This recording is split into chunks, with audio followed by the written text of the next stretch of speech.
você acorda com o som metálico do aço arranhando a pedra. O som é constante, deliberado. A mão de seu pai aperta o cabo da adaga enquanto ele a afia com foco ritualístico, os olhos fixos na lâmina.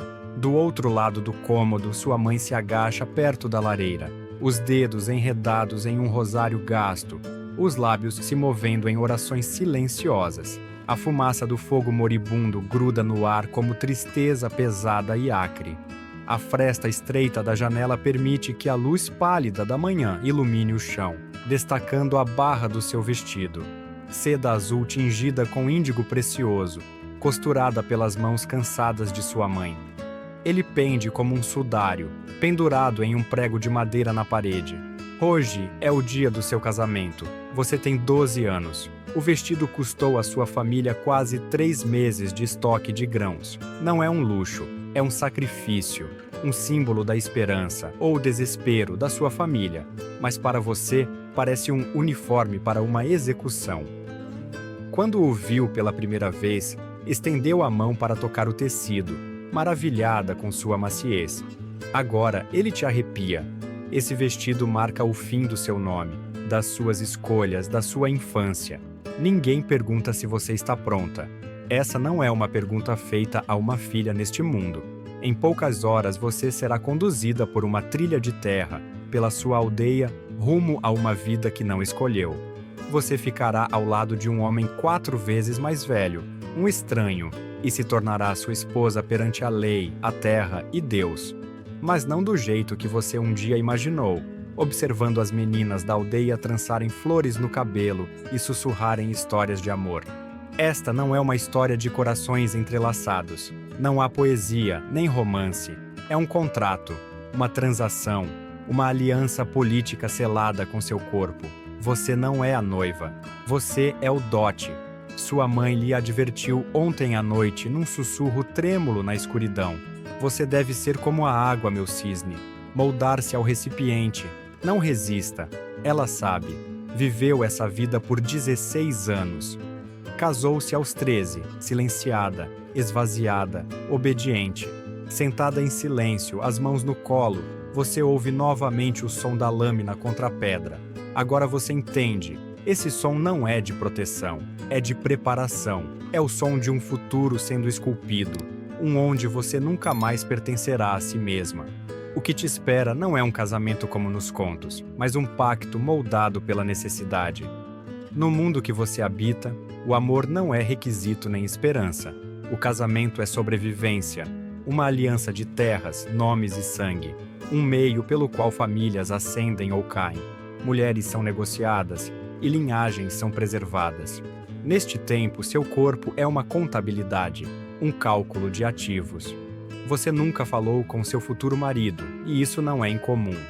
O casamento não é uma união de corações, é uma fusão legal, orquestrada por pais, abençoada por padres, testemunhada por aldeias inteiras, não para celebrar, mas para confirmar a transferência.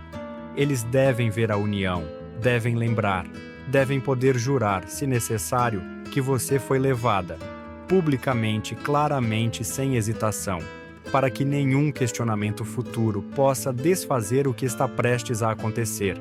Diferente dos casamentos modernos, esse ritual pouco tem de romance ou esplendor religioso.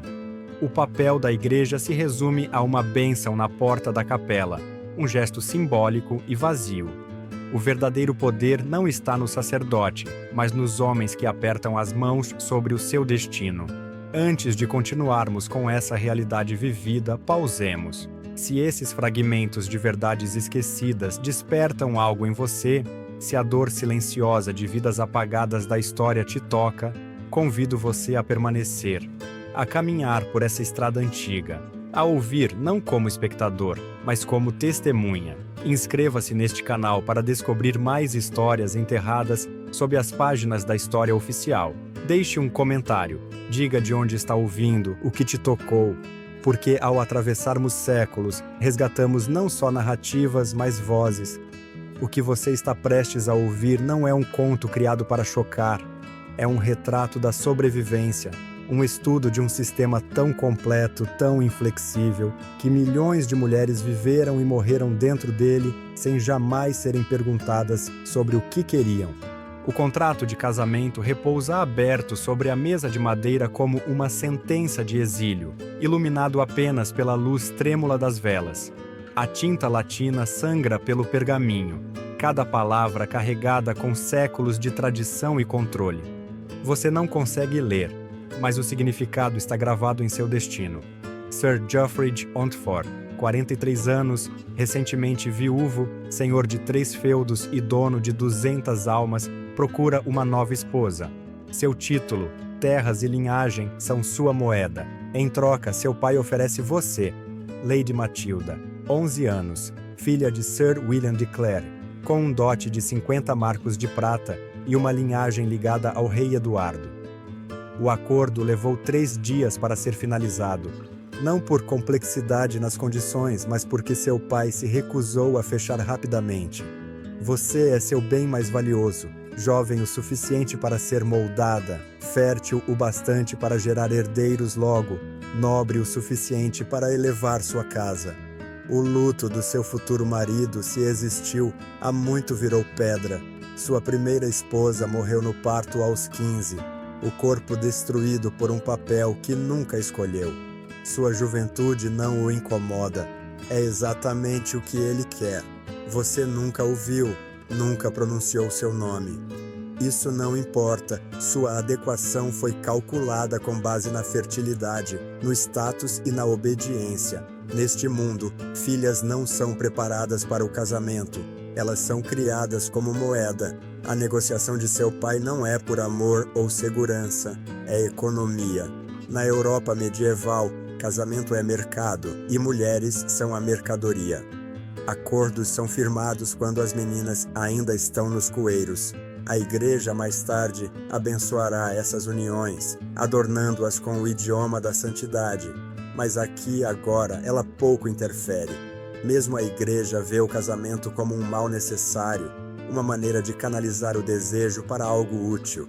Filhos, herdeiros, preservação de propriedades. A santidade pregada viria séculos depois. Se você for nobre, provavelmente casará entre os 12 e 14 anos. Não por estar pronta, mas porque as famílias não podem correr o risco de esperar. Quanto mais cedo gerar filhos, mais forte a linhagem. Se for camponesa, pode casar um pouco mais tarde, 16 ou 18. Mas não por misericórdia, apenas porque sua família precisa do seu trabalho por mais tempo. Em qualquer caso, seu corpo não lhe pertence, seu futuro tampouco. Sua mãe abotoa seu vestido com dedos trêmulos, cada botão entalhado com o brasão da família, um cisne atravessado por uma flecha. Ela não fala de amor, nem de felicidade, só de dever, de sobrevivência. Seja como a água, ela sussurra. Tome a forma do recipiente, não resista. Nos olhos dela você vê seu futuro refletido. E no silêncio que segue, sente o peso de uma herança, não de terras, mas de dor. O dia do casamento começa não com alegria, mas com a preparação para o que não pode ser desfeito. Essa cerimônia não é uma celebração, é a confirmação de uma posse, um contrato selado com flores murchas e silêncios forçados. Você é conduzida pela vila como um cordeiro ao abate. O caminho está repleto de olhares curiosos. Não são gestos de carinho, são obrigações. Em um mundo sem registros formais, a memória coletiva é lei, e as testemunhas são o único escudo contra dúvidas futuras. Todos precisam ver, precisam lembrar, precisam poder jurar, se questionados, que você foi de fato entregue, publicamente, visivelmente, sem hesitação, para que o pacto não possa ser invalidado, que a união não possa ser anulada. Diferente dos casamentos modernos, esse ritual não tem espaço para amor ou esplendor espiritual. O papel da igreja é mínimo, limitado a uma bênção superficial na porta da capela. O poder real não está no padre, mas nos homens que apertam as mãos por cima do seu destino. Padre Benedict, o sacerdote da vila, está à porta da igreja. Seu rosto é feito de pedra, esculpido pela repetição. Você sabe que ele já presenciou muitas garotas pequenas demais para seus vestidos, jovens demais para entender as palavras que ouve. Ele pronuncia o latim antigo. Queres tomar este homem, para ter e manter, até que a morte os separe? Mas a pergunta não é para você.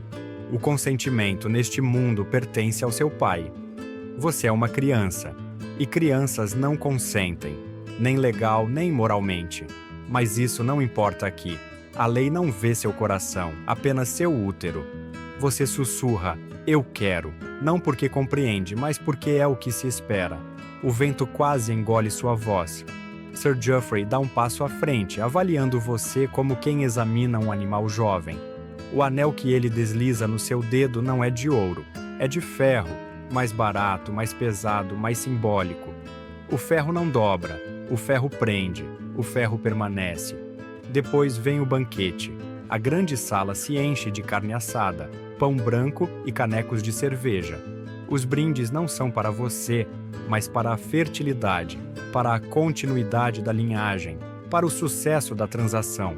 Você senta ao lado dele, os pés pendendo no ar. Ele faz perguntas simples: sua saúde, sua educação, seu ciclo. Você responde com monossílabos. O terror aperta sua garganta. O trovador canta baladas de amor cortês, histórias de cavaleiros e damas, de paixão impossível. Mas são mentiras, fantasias, inventadas porque o amor verdadeiro não cabia dentro do casamento medieval. O amor cortês, na prática, era quase sempre adúltero, proibido, não consumado. O casamento não era onde o amor vivia, mas onde morria. À medida que a noite avança, as piadas se tornam mais grosseiras, o riso mais alto. Falam da noite de núpcias, da prova.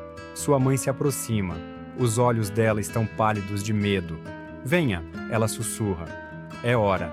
O quarto nupcial espera. O ritual ainda não terminou. O quarto é escuro e frio. A chama da única vela projeta sombras nas paredes de pedra, que dançam como fantasmas. No centro, a cama nupcial, uma estrutura de madeira pesada, colchão de palha, lençóis ásperos. Parece mais um altar de sacrifício do que um leito conjugal. As mulheres da comitiva estão ao seu redor. Seus rostos são neutros, seus gestos mecânicos. Despem você sem delicadeza, dobrando cuidadosamente o vestido azul como se fosse uma relíquia. Você treme. Não é pelo frio, é pela certeza do que está por vir. Sir Geoffrey entra. Já está meio despido. O hálito dele cheira a cerveja, mas seus passos são firmes. Ele não hesita. Não sorri. Seus olhos fixam-se em você com a intenção de um caçador diante da presa. O padre o segue, borrifando água benta sobre os lençóis, murmurando bênçãos de fertilidade. As testemunhas se aproximam. Sussurram conselhos, fazem gestos vulgares, riem. Um homem imita o ato que está por vir. As mulheres assentem, como se o seu terror fosse perfeitamente natural. Você é instruída a deitar, a não resistir, a não fazer som. Isso não é um ato íntimo. É uma confirmação legal. Se não houver consumação, não há casamento. Se não houver sangue, sua virgindade é questionada. O contrato pode ser anulado. A aliança desfeita. Por fim, os convidados se retiram. Mas o cheiro da presença deles permanece. Sua mãe é a última a sair. Beija sua testa, murmura uma oração. Suas lágrimas caem silenciosas no seu rosto. A porta se fecha com um som que lembra uma tampa de caixão. E você está sozinha. O que acontece a seguir não é amor, é posse. Seu corpo não é mais seu, é dele. Por lei, pela igreja, pelos costumes. Nos dias que seguem, nada muda. Você agora é esposa, e na Idade Média isso significa ser propriedade.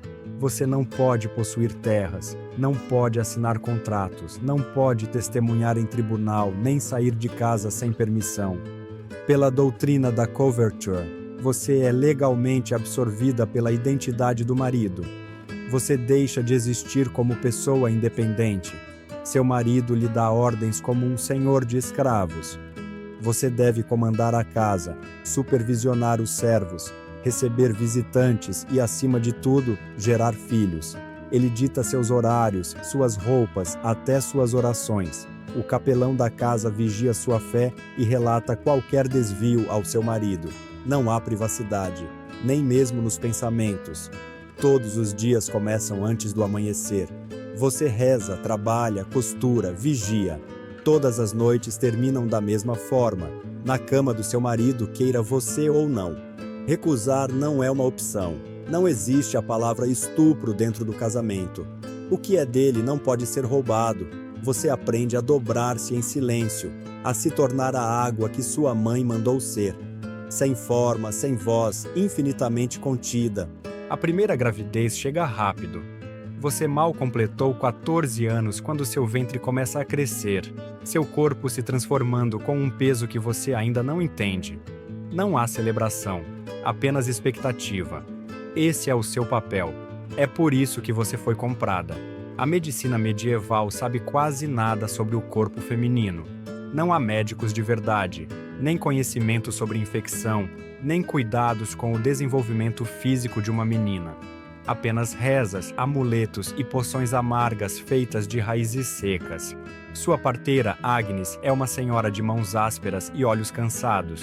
Ela pendura garras de águia em seu pescoço e coloca pedras frias sobre sua barriga. Murmura orações a Santa Margarida, padroeira do parto, esperando que o sofrimento dela amenize o seu. O trabalho de parto começa ao amanhecer e se arrasta por mais de um dia. Você grita até perder a voz, depois grita em silêncio. O corpo se curva em ondas de dor que parecem dilacerá-la por dentro. Você vomita, você sangra, você se apaga. Quando o bebê finalmente nasce, é uma menina. A decepção é imediata. Ninguém fala, mas todos sentem. Uma filha pode ser negociada um dia, mas não é herdeira. Seu marido não a segura nos braços, não pergunta seu nome, não pergunta por você, apenas se vira e sai. Você a chama de Eleanor, em segredo. Segura seu corpo pequeno nos braços fracos e febris, mas até isso pode ser tirado de você. Na sociedade medieval, os filhos pertencem aos pais, legalmente, totalmente. A mãe cuida, mas não decide. A recuperação é lenta, se é que pode ser chamada de recuperação. Seu corpo está rasgado, febril, esgotado, mas não há tempo. Em 2 meses ele exige novamente o que é dele. Você tenta explicar que ainda sente dor, que mal consegue andar, que seu corpo precisa de tempo. Mas isso não importa. Consentimento não é um conceito neste mundo. O ciclo recomeça. Gravidez, dor, parto, luto. Aos 18, você já teve 4 filhos. 2 morreram. Seu corpo está gasto. Seu reflexo no espelho de metal já não é mais seu. É o rosto da sua mãe, esvaziado de tanto suportar. E isso não é exceção, é a regra. Mulheres medievais, se sobrevivessem, dariam à luz 6, 8 vezes. Metade das crianças morreria antes dos 5 anos. Cada perda é um luto silencioso, uma despedida abafada. Mas antes que possa chorar, outro bebê já está a caminho. A Igreja diz que é a vontade de Deus, que a dor da mulher é sagrada, que sofrer em silêncio é virtude. Não existe ensino sobre escolha, sobre espaçar os partos, sobre o direito de dizer não. Mas no fundo você sabe, a cada enjoo, a cada contração, você não teme só pela criança, você teme por si.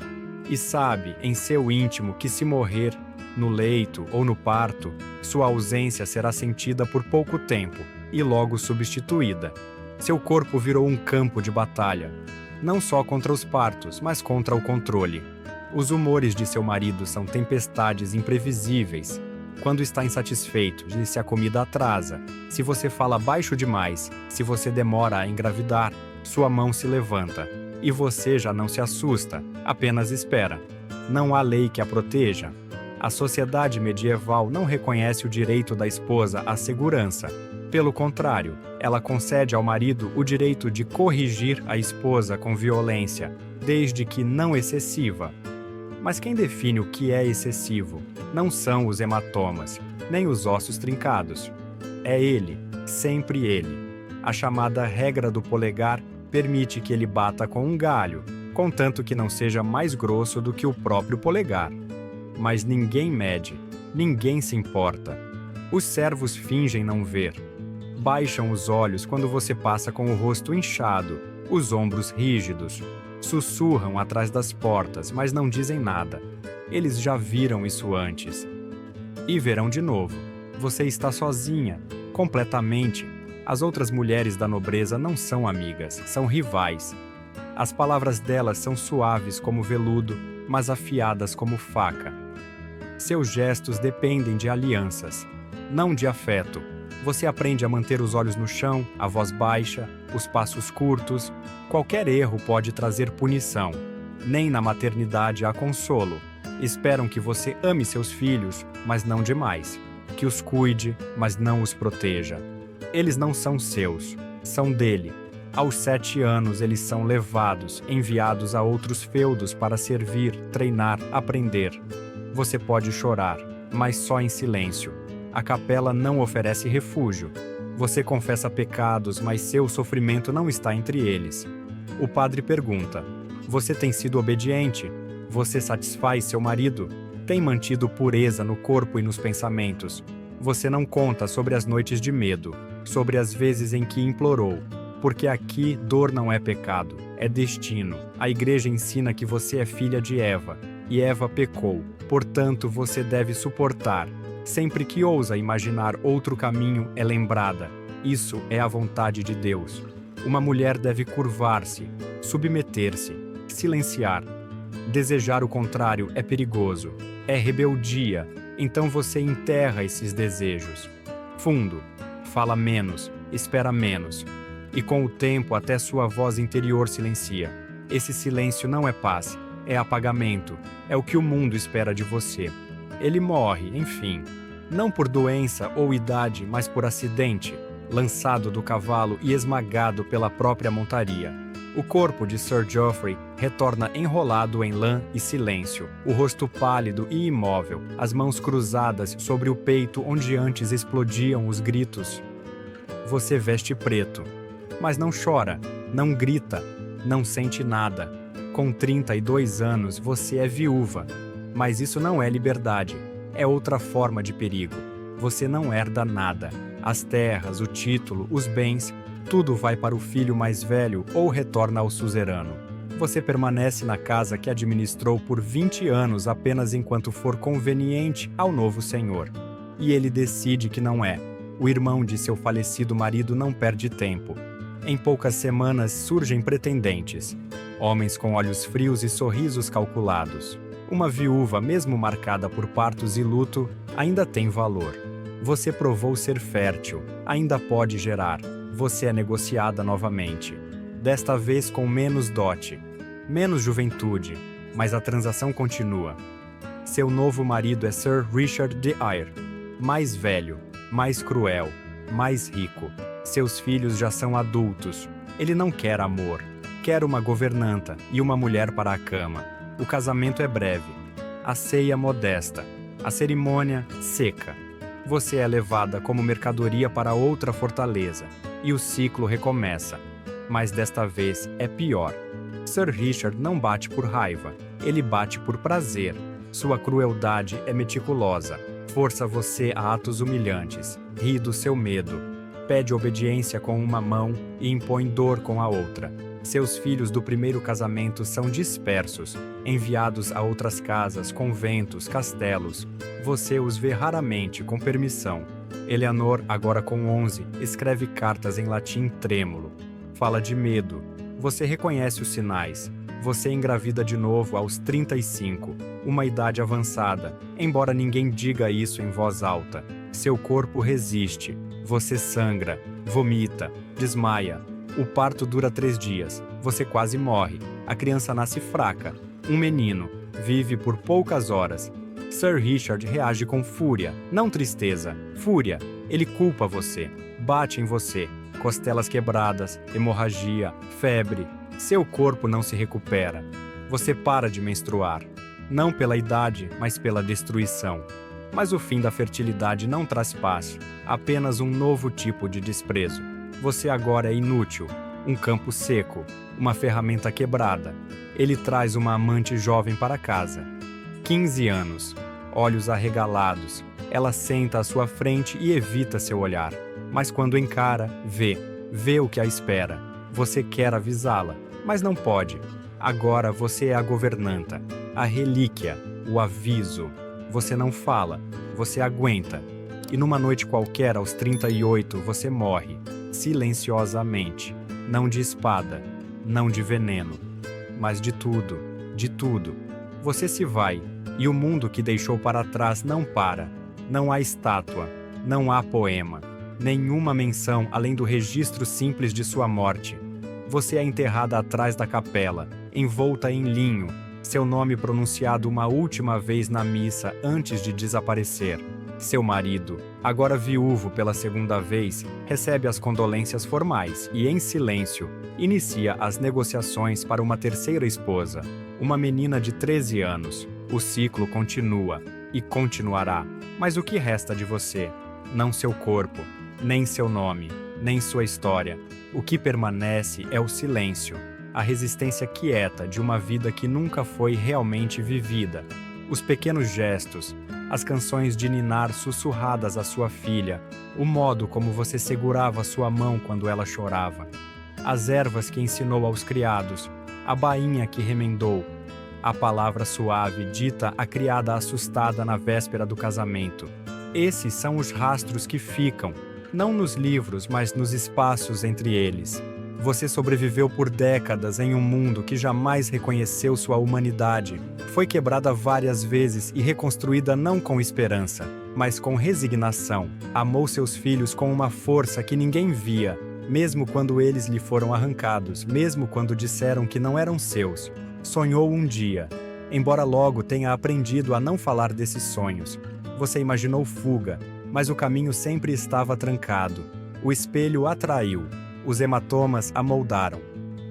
As orações não trouxeram alívio, mas você continuou rezando, não por fé, mas porque era tudo o que restava.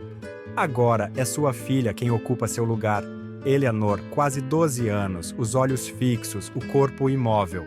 Você reconhece o olhar, a quietude, o silêncio antes do grito. As negociações estão quase prontas. Você tentou prepará-la, sem se rebelar. Disse para ela ser calma, ser inteligente, sobreviver, mas suas mãos tremiam. E no tremor ela viu a verdade, que sobreviver e se submeter às vezes são a mesma coisa. Ela não chora, ainda não. Na noite anterior à sua morte, ela entra em silêncio no seu quarto. Deita a cabeça no seu colo.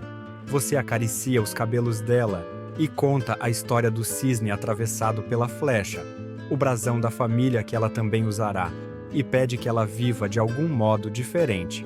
Ela concorda, mas você vê nos olhos dela o mesmo destino, a mesma prisão. Qual é a esperança em um mundo onde mães criam filhas não para serem livres, mas para aguentarem a dor? Talvez apenas esta, que algo em seu silêncio, algo em sua resistência, tenha plantado uma semente, uma lembrança, uma sombra de revolta, um sussurro que um dia virará voz. Não a sua, a dela, ou da filha dela, ou de uma filha que ainda nem nasceu, porque mesmo que seu nome seja esquecido, o eco da sua dor, constante, discreto, insistente, segue adiante. E com ele a possibilidade de que um dia alguém escute. Sua morte é registrada com uma única palavra: febre. Mas a febre nunca foi a causa. A causa foi o acúmulo de expectativas, de obediência, de ser usada e descartada em silêncio.